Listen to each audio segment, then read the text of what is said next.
All right, having done the rectangle program, I now want to use an if statement in my runner. And so we're going to do some construction in the runner, and we want to look at the if statement. The purpose of an if statement, let's do that, yes. Okay, the purpose of an if statement is to look at one or more conditions to see if they are true. Okay, what did that mean? Well, we can ask effectively which side is longer. Well, you can't directly ask that question, but what we can say is if S1 is greater than S2, and so my construction of this statement is my if statement, what I'm going to be evaluating as true or false, and then if, strangely enough, if this statement is true, then I do what's inside these curly braces. So we know that this is false, so we should not be overly surprised that nothing happens. Well, that's not very satisfying. And the nice thing about an if is that I have more parts I can put in. I can say else if side 2 is greater than, whoops, let's make this correct. If S1 is greater than, or if S2, excuse me, if S2 is greater than S1, then let's steal this and change it to S2 is longer than S1 and put in our curly braces. And now that compiles so that if this first statement is false, it's going to check the second statement. So I've compiled it and I run it, and it tells me that side 2 is longer than side 1. Well, unfortunately, there is a third possibility. If I put both of these at 2 and make an actual square rather than a rectangle, and if I compile and run this, it doesn't tell me anything at all. So what I really want to do is then have the final else and see if,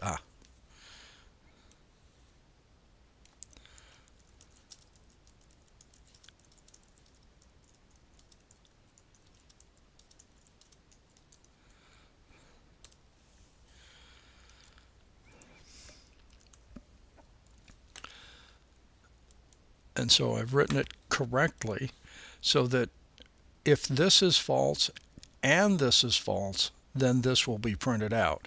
And since I've only got two things to compare, one of them has to be longer than the other, or they're going to be the same size. And so now, because they're both 2, it prints out the sides are the same. If I go back up and make side 1 3, then it should print out that side 1 is greater than side 2, and there we go. And finally making that 4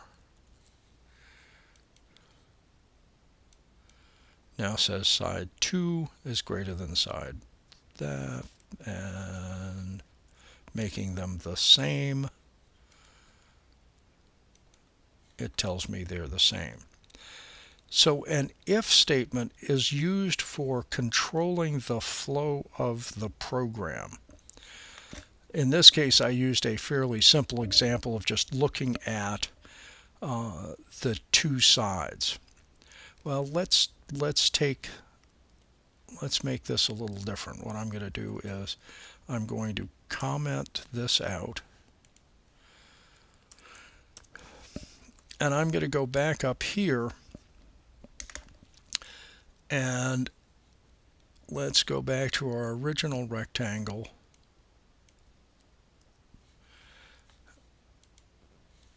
and save that. Okay, now let's make a new rectangle.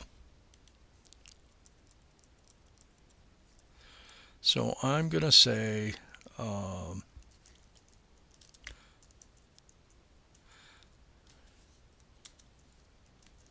and 2 and 2.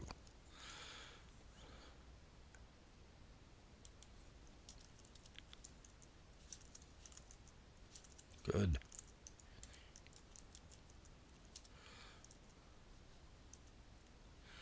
So now we're going to distinguish between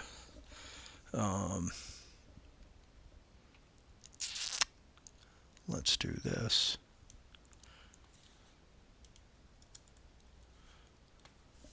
Make that 1.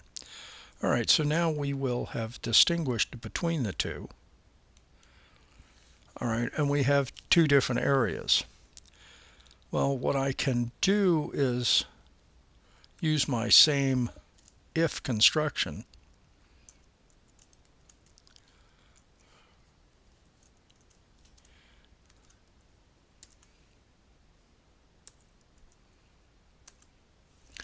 And so now my if statement is going to change.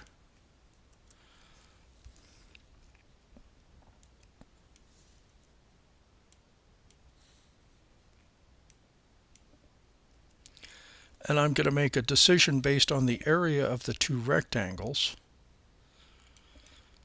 And I'm buying the larger of the two boxes.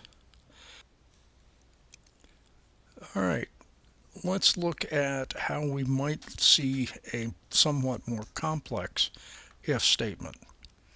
I'm now going to make a third rectangle. I've got sides 5 and 6 at size 5 and 6. And rectangle R3 is new rectangle with sides 5 and 6. And I print out all of the information. Area is R3A, and it's get area, and then I print it out. Now, I can make this a somewhat more interesting case where if R3, if the area of R3 is greater than R2 and R1 area is greater than R2 area, I'm going to buy a dozen boxes of rectangle 3 and a dozen of rectangle 1. Else if, again, R3 is bigger than R2 this time, and R2 is greater than R1, the areas, then I'm going to buy a dozen of box 3 and a dozen of box 2. So what I'm doing is, of my 3 choices, I'm buying the largest 2. And then if neither of these 2 conditions are true, then I'm going to buy, I do not buy any boxes at all. So I have a condition that may be true, an and statement, and another one, and another statement that may be true, excuse me. Remember that with an and statement, both conditions must be true for the overall statement to be evaluated as true. Well, we know that R3 is the largest rectangle, and we know that R2 is greater than, has a greater area than R1, so this ought to end up being the evaluated statement. And so we save it all and we run it, and sure enough, buy a dozen boxes made from rectangle R3 and a dozen boxes of R2. So that was indeed correct. Now, let's make this so nothing is true. So we can make that 1 and 6. And we now compile it. It says do not buy any boxes at all, because rectangle 1 and rectangle 3 have the same area, so none of those are true. All right, just for somewhat completeness, I'm going to change this to an or statement and this to an or statement and see how that changes my interaction. So with an OR statement, only one of these two has to be true. All right, so now R3 is not greater than R2, but R2 is greater than R1, so we ought to get these two. That may not be really the choice we want, but it's illustrating the difference between and or.